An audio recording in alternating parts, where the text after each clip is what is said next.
جب بھی اللہ تعالیٰ کا قرآن چلایا جاتا ہے یا کوئی بھی اللہ تعالیٰ کے دین کی بات ہوتی ہے تو آپ دیکھتے ہیں کہ کچھ لوگوں کے لیے تو وہ بہت زیادہ اثر رکھتی ہے، جبکہ وہی بات، وہی قرآن کی آیت کچھ اور لوگوں کے لیے ان کی زندگی پر، ان کے موڈ پر، ان کے بیہیویئر پر کوئی فرق نہیں ڈالتی۔ تو ایسا انسان کے ساتھ تب ہوتا ہے جب انسان اللہ تعالیٰ کی یاد سے بہت عرصے تک غافل رہے، بہت عرصے تک اللہ تعالیٰ کے فرائض سے دور رہے اور بہت زیادہ حرام کاموں میں انڈلج کرے، اور ایسا وہ کنسسٹنسی کے ساتھ کرے، یعنی بہت عرصے تک حرام کاموں میں انوالوڈ رہے اور اس میں بڑھتا ہی چلا جائے۔ تو اللہ تعالیٰ کا ایسے بندے کے لیے اصول ہے کہ اللہ تعالیٰ اس شخص کے لیے ہدایت کے تمام راستے بند کر دیتا ہے۔ اس بات کو اللہ تعالیٰ نے قرآن میں ایک سے زیادہ جگہ پر ارشاد فرمایا ہے، جیسے سورۃ البقرہ کی 7ویں آیت میں اللہ تعالیٰ فرماتے ہیں کہ ختم اللہ علی قلوبہم وعلی سمعہم وعلی ابصارہم غشاوہ، کہ اللہ تعالیٰ مہر لگا دیتا ہے ایسے لوگوں کے دلوں پر اور ایسے لوگوں کے کانوں پر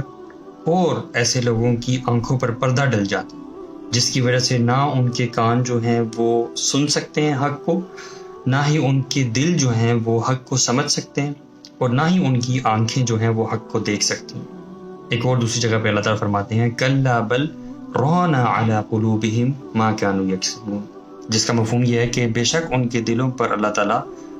مہر لگا دیتا ہے، یعنی ان کے دل جو ہیں وہ زنگ آلود ہو جاتے ہیں۔ اور اس بات کو اللہ کے نبی صلی اللہ علیہ وسلم نے ایک حدیث میں بڑی اچھی طرح بیان کیا کہ جب بھی کوئی انسان گناہ کرتا تو اس کے دل پر ایک سیاہ نقطہ پڑ جاتا، اور اگر تو وہ توبہ کر لیتا ہے اس گناہ سے تو وہ سیاہ نقطہ ختم ہو جاتا، لیکن اگر وہ توبہ نہیں کرتا بلکہ اس گناہ پر مزید گناہ کرتا ہے اور پھر اور گناہ کرتا ہے تو وہ سیاہ نقطہ بڑھتا چلا جاتا ہے، حتیٰ کہ وہ شخص گناہ کرتا رہتا ہے اور ایک ایسی سٹیج آتی ہے کہ اس کا پورا دل جو ہے وہ کالا سیاہ ہو جاتا ہے۔ اب یہ دل کی جو سٹیٹ ہوتی ہے یہ وہ سٹیٹ ہے جس پر قرآن پڑھا جائے یا کوئی نصیحت کی جائے تو یہ دیکھنے کے، سننے کے، سمجھنے کے قابل نہیں ہوتا، اس دل پر اللہ تعالیٰ مہر لگا دیتا، پھر یہ انسان ہدایت نہیں پا سکتا الا ماشاء اللہ۔ تو یقیناً آپ لوگوں نے یہ ایکسپیرینس بھی کیا ہوگا اپنی زندگی میں کہ بہت بار ایسا ہوتا ہے کہ دین کی ایک نہایت آرام سے سمجھ میں آنے والی بات جو بہت سیدھی سادی ہوتی ہے وہ کچھ لوگوں کی سمجھ میں بالکل بھی نہیں آتی، چاہے آپ انہیں جتنا مرضی سمجھا لیں۔ وہ اپنی ضد پر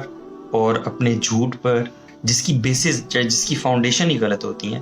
وہ ہمیشہ اپنی اس سوچ پر اڑے رہتے ہیں اور کبھی دین کی آسان بات کی طرف مائل نہیں ہوتے اور کبھی سمجھ نہیں پاتے، چاہے آپ ان کو جتنا مرضی ایکسپلین کر لیں۔